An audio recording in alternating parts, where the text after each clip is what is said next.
আসসালামু আলাইকুম রহমতুল্লাহ। প্রতিষ্ঠান প্রধান ও সহকারী প্রধান নিয়োগের ভাগ্য প্রস্তুতির আরো একটি নতুন পর্বে সকলকে স্বাগতম জানাচ্ছি। সঠিক প্রস্তুতি নিয়ে নিজের আত্মবিশ্বাস বহুগুণে বৃদ্ধি করতে আমাদের চ্যানেলের এই সিরিজের সবগুলো ভিডিও দেখে ফেলুন। আশা করি ভালো কিছু প্রশ্নের উত্তর জানতে পারবেন। ভিডিওটি যদি ভালো লেগে থাকে তাহলে অবশ্যই লাইক কমেন্ট করবেন। যদি এখনো চ্যানেলটি সাবস্ক্রাইব না করে থাকেন তাহলে দ্রুত চ্যানেলটি সাবস্ক্রাইব করে আমাদের সাথে থাকুন। এই সিরিজের সবগুলো ভিডিও দেখতে চাইলে এই চ্যানেলে প্রতিষ্ঠান প্রধান ও সহকারী প্রধান নিয়োগ প্রস্তুতি নামক প্লেলিস্টটি ভিজিট করুন এবং এই ভিডিও ডেসক্রিপশনে সবগুলো ভিডিও লিংক দেওয়া আছে, চাইলে এখান থেকে দেখে নিতে পারেন। চলুন আজকের ভিডিও শুরু করে ফেলি। কিবোর্ডের ইন্টার কি এর কাজ কি? নির্দেশ কার্যকর করা বা নতুন লাইন শুরু করা। নির্দেশ কার্যকর করা বা নতুন লাইন শুরু করা। কিবোর্ডের দীর্ঘতম কি কোনটি? Space bar. কিবোর্ডের দীর্ঘতম কি হলো space bar. Search engine optimisation শিক্ষা সাইটে কেন জরুরি? যাতে প্রয়োজনীয় তথ্য সহজে খুঁজে পাওয়া যায়। যাতে প্রয়োজনীয় তথ্য সহজে খুঁজে পাওয়া যায়। রোবোটিক্স কি উচ্চ বিদ্যালয়ে পড়ানো হয়? হ্যাঁ, নতুন কারিকুলামে এই রোবোটিক্সের ধারণা আছে। কোডিং কেন শিখতে হবে? লজিক্যাল লজিক্যাল থিঙ্কিং বা যৌক্তিক চিন্তা শক্তি বাড়াতে। লজিক্যাল থিঙ্কিং বা যৌক্তিক চিন্তা শক্তি বাড়াতে। সফটওয়্যার আপডেট কেন জরুরি? নতুন ফিচার ও নিরাপত্তার জন্য। নতুন ফিচার ও নিরাপত্তার জন্য। ডিজিটাল কন্টেন্ট কি? অডিও, ভিডিও ও অ্যানিমেশন সমৃদ্ধ পাঠ। শিক্ষার্থীদের মোবাইল আসক্তি দূর করার উপায় কি? আউটডোর খেলাধুলা ও সৃজনশীল কাজে ব্যস্ত রাখা। আউটডোর খেলাধুলা ও সৃজনশীল কাজে ব্যস্ত রাখা। কম্পিউটার সায়েন্স আর আইসিটি কি এক? না, সায়েন্স হলো তত্ত্বীয় আর আইসিটি হলো প্রয়োগমূলক। প্রিন্ট করার কমান্ড কি? Control P. প্রিন্ট করার কমান্ড হলো কন্ট্রোল পি। প্রিন্ট করার কমান্ড হলো কন্ট্রোল পি। আয়তনে বাংলাদেশের বৃহত্তম জেলা কোনটি? রাঙামাটি। আয়তনে বাংলাদেশের বৃহত্তম জেলা হলো রাঙামাটি। জনসংখ্যায় বাংলাদেশের বৃহত্তম জেলা কোনটি? ঢাকা। জনসংখ্যার দিক থেকে বাংলাদেশের বৃহত্তম জেলা হলো ঢাকা। বাংলাদেশের সংবিধান কার্যকর হয় কবে থেকে? 16 ডিসেম্বর 1972। বাংলাদেশের জাতীয় ফল কোনটি? কাঁঠাল। বাংলাদেশের জাতীয় ফল কাঁঠাল। বাংলাদেশের জাতীয় সঙ্গীতের রচয়িতা কে? রবীন্দ্রনাথ ঠাকুর। রণসঙ্গীতের রচয়িতা কে? কাজী নজরুল ইসলাম। বাংলাদেশের সর্বোচ্চ শৃঙ্গের নাম কি? তাজিং ডং বিজয়। বাংলাদেশের সর্বোচ্চ শৃঙ্গের নাম হলো তাজিং ডং বিজয়। সুন্দরবন বাংলাদেশের কয়টি জেলা জুড়ে বিস্তৃত? 5টি জেলা জুড়ে বিস্তৃত। সুন্দরবন বাংলাদেশের 5টি জেলা জুড়ে বিস্তৃত। বাংলাদেশের কেন্দ্রীয় ব্যাংকের নাম কি? বাংলাদেশ ব্যাংক। বাংলাদেশের কেন্দ্রীয় ব্যাংকের নাম হলো বাংলাদেশ ব্যাংক। বাংলাদেশের টাকার মুদ্রণ কোথায় করা হয়? গাজীপুরে সিকিউরিটি প্রিন্টিং প্রেসে। বাংলাদেশে টাকার মুদ্রার প্রিন্ট করা হয় সিকিউরিটি প্রিন্টিং প্রেস গাজীপুরে। বিশ্ব ব্যাংকের সদর দপ্তর কোথায়? Washington DC. জাতিসংঘ কবে প্রতিষ্ঠিত হয়? 1945 সালের 24 অক্টোবর। সার্ক এর সদর দপ্তর কোথায়? কাঠমান্ডু, নেপালে। বাংলাদেশের প্রথম প্রধানমন্ত্রীর নাম কি? তাজউদ্দিন আহমেদ। মুক্তিযুদ্ধের সময় বাংলাদেশকে কয়টি সেক্টরে ভাগ করা হয়? 11টি সেক্টরে। ঢাকা কত সালে প্রথম রাজধানী হয়েছিল? 1610 সালে। বাংলাদেশের বৃহত্তম নদী কোনটি? মেঘনা নদী। বাংলাদেশের বৃহত্তম নদীর নাম মেঘনা। বরেন্দ্র জাদুঘর কোথায় অবস্থিত? রাজশাহীতে অবস্থিত। বরেন্দ্র জাদুঘর রাজশাহীতে অবস্থিত। লালবাগ কেল্লা কে নির্মাণ করেন? শাহজাদা আজম। বাংলাদেশের লালবাগ কেল্লা নির্মাণ করেন শাহজাদা আজম। বাংলাদেশের শীতলতম স্থান কোনটি? শ্রীমঙ্গল। বাংলাদেশের উষ্ণতম স্থান কোনটি? নাটোরের লালপুর। বাংলাদেশের দীর্ঘতম রেলপথ কোনটি? ঢাকা চট্টগ্রাম রেলপথ। বাংলাদেশের দীর্ঘতম রেলপথ হলো ঢাকা চট্টগ্রাম রেলপথ।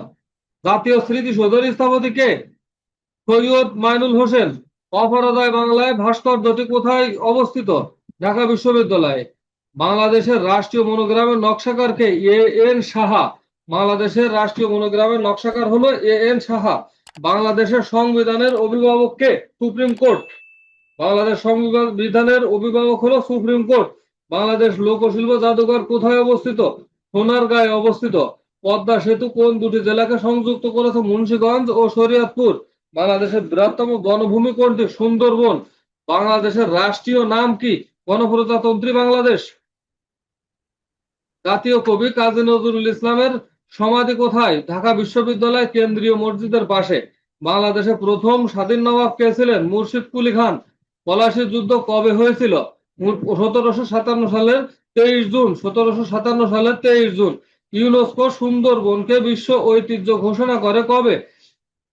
1997 সালে। বাংলাদেশের জাতীয় খেলা কোনটি? হাডুডু। বাংলাদেশের প্রথম স্যাটেলাইট শহর কোনটি? উত্তরা। বাংলাদেশের চায়ের রাজধানী বলা হয় মৌলভীবাজার। শ্রীমঙ্গলকে বাংলাদেশের বাংলাদেশের সর্বোচ্চ বীর সূচক খেতাব কোনটি? বীরশ্রেষ্ঠ। বাংলাদেশের সর্বোচ্চ বীর সূচক খেতাব হলো বীরশ্রেষ্ঠ। বাংলা সাহিত্যের আদি নিদর্শনের নাম কি? চর্যাপদ। আধুনিক বাংলা সাহিত্যের জনককে? ঈশ্বরচন্দ্র বিদ্যাসাগর। বাংলা গদ্যের প্রবর্তককে? রাজা রামমোহন রায়। বাংলা গদ্যের প্রবর্তককে? রাজা রামমোহন রায় ও ঈশ্বরচন্দ্র বিদ্যাসাগর। রবীন্দ্রনাথ ঠাকুর কত সালে নোবেল পুরস্কার পান? 1913 সালে গীতাঞ্জলির জন্য। শরৎচন্দ্র চট্টোপাধ্যায়ের ছদ্ম নাম কি? অনিলা দেবী। বিদ্রোহী কবিতাটি কাজী নজরুলের কোন কাব্যগ্রন্থের অন্তর্ভুক্ত? অগ্নিবীণা। বাংলা সাহিত্যের প্রথম সার্থক উপন্যাসের নাম কি? দুর্গেশ নন্দিনী। বঙ্কিমচন্দ্র চট্টোপাধ্যায়ের কবর নাটকটি কার লেখা? মুনীর চৌধুরীর লেখা। চলিত ভাষার প্রবর্তককে? প্রমথ চৌধুরী। চলিত ভাষা প্রবর্তক হলো প্রমথ চৌধুরী। প্রমথ চৌধুরীর ছদ্ম নাম কি? বীরবল। সন্ধি বিচ্ছেদ করুন। বিদ্যালয়। বিদ্যা যোগ অলয়। বিদ্যালয় সন্ধি বিচ্ছেদ হবে বিদ্যা যোগ অলয়। হাত টান বাগধারাটির অর্থ কি? চুরির অভ্যাস। হাত টান বাগধারাটির অর্থ হলো চুরির অভ্যাস। শুদ্ধ বানান কোনটি? মুহূর্ত নাকি মুহূর্ত? সঠিক উত্তর হবে মুহূর্ত। সমাস প্রধানত কত প্রকার? 6 প্রকার। পদ্মা নদীর মাঝি উপন্যাসের লেখককে? মানিক বন্দ্যোপাধ্যায়। জীবনানন্দ দাশের একটি কাব্যগ্রন্থের নাম বলুন। বনলতা সেন। সবার উপরে মানুষ সত্য, তাহার উপরে নাই, এই উক্তিটি কার? চণ্ডীদাসের। সঠিক উত্তর হবে চণ্ডীদাসের। এক কথা প্রকাশ করুন, যিনি অনেকে দেখেছেন। ভূয়দর্শী। সঠিক উত্তর হবে ভূয়দর্শী। সূর্য শব্দের একটি সমার্থক শব্দ বলুন। রবি তপন ভানু। রবি তপন ভানু। ব্যাকরণের প্রধান আলোচ্য বিষয় কয়টি? 4টি। ক্রিয়াপদের মূল অংশকে কি বলে? ধাতু। ক্রিয়াপদের মূল অংশকে বলে ধাতু। মাইকেল মধুসূদন দত্তের অমর সৃষ্টি কোনটি? সনেট। মেঘনাদ বধ কাব্য। বাংলাদেশের মাইকেল মধুসূদন দত্তের অমর সৃষ্টি হলো মেঘনাদ বধ কাব্য। জসিমউদ্দিনের বিখ্যাত গাথা কাব্য কোনটি? নকশিকাঁথার মাঠ। চাঁদের হাট বাগধারাটির অর্থ কি? আনন্দের প্রাচুর্য। আনন্দের প্রাচুর্য। উপসর্গ কোথায় বসে? শব্দের আগে। উপসর্গ বসে শব্দের আগে। কারক বিভক্তি কয় প্রকার? 6 প্রকার ও 7 প্রকার। শেষের কবিতা এটি কোন ধরনের রচনা? উপন্যাস। রবীন্দ্রনাথ ঠাকুরের একটি উপন্যাস। বাংলা বর্ণমালায় স্বরবর্ণ কয়টি? 11টি। বাংলা বর্ণমালায় স্বরবর্ণ 11টি। বাংলা বর্ণমালায় ব্যঞ্জন বর্ণ কয়টি? 39টি। বাংলা বর্ণমালায় ব্যঞ্জন বর্ণ 39টি। একাদশে বৃহস্পতি বাগধারাটির অর্থ কি? সৌভাগ্যের বিষয়। ভিডিওটি শেষ পর্যন্ত দেখার জন্য আপনাকে অসংখ্য ধন্যবাদ। এই সিরিজের সবগুলো ভিডিও দেখতে চাইলে এই চ্যানেলে প্রতিষ্ঠান প্রধান ও সহকারী প্রধান নিয়োগ প্রস্তুতি নামক প্লে লিস্টে ভিজিট করুন। আজকের মতো বিদায় নিচ্ছি। আসসালামু আলাইকুম ওয়া রাহমাতুল্লাহ।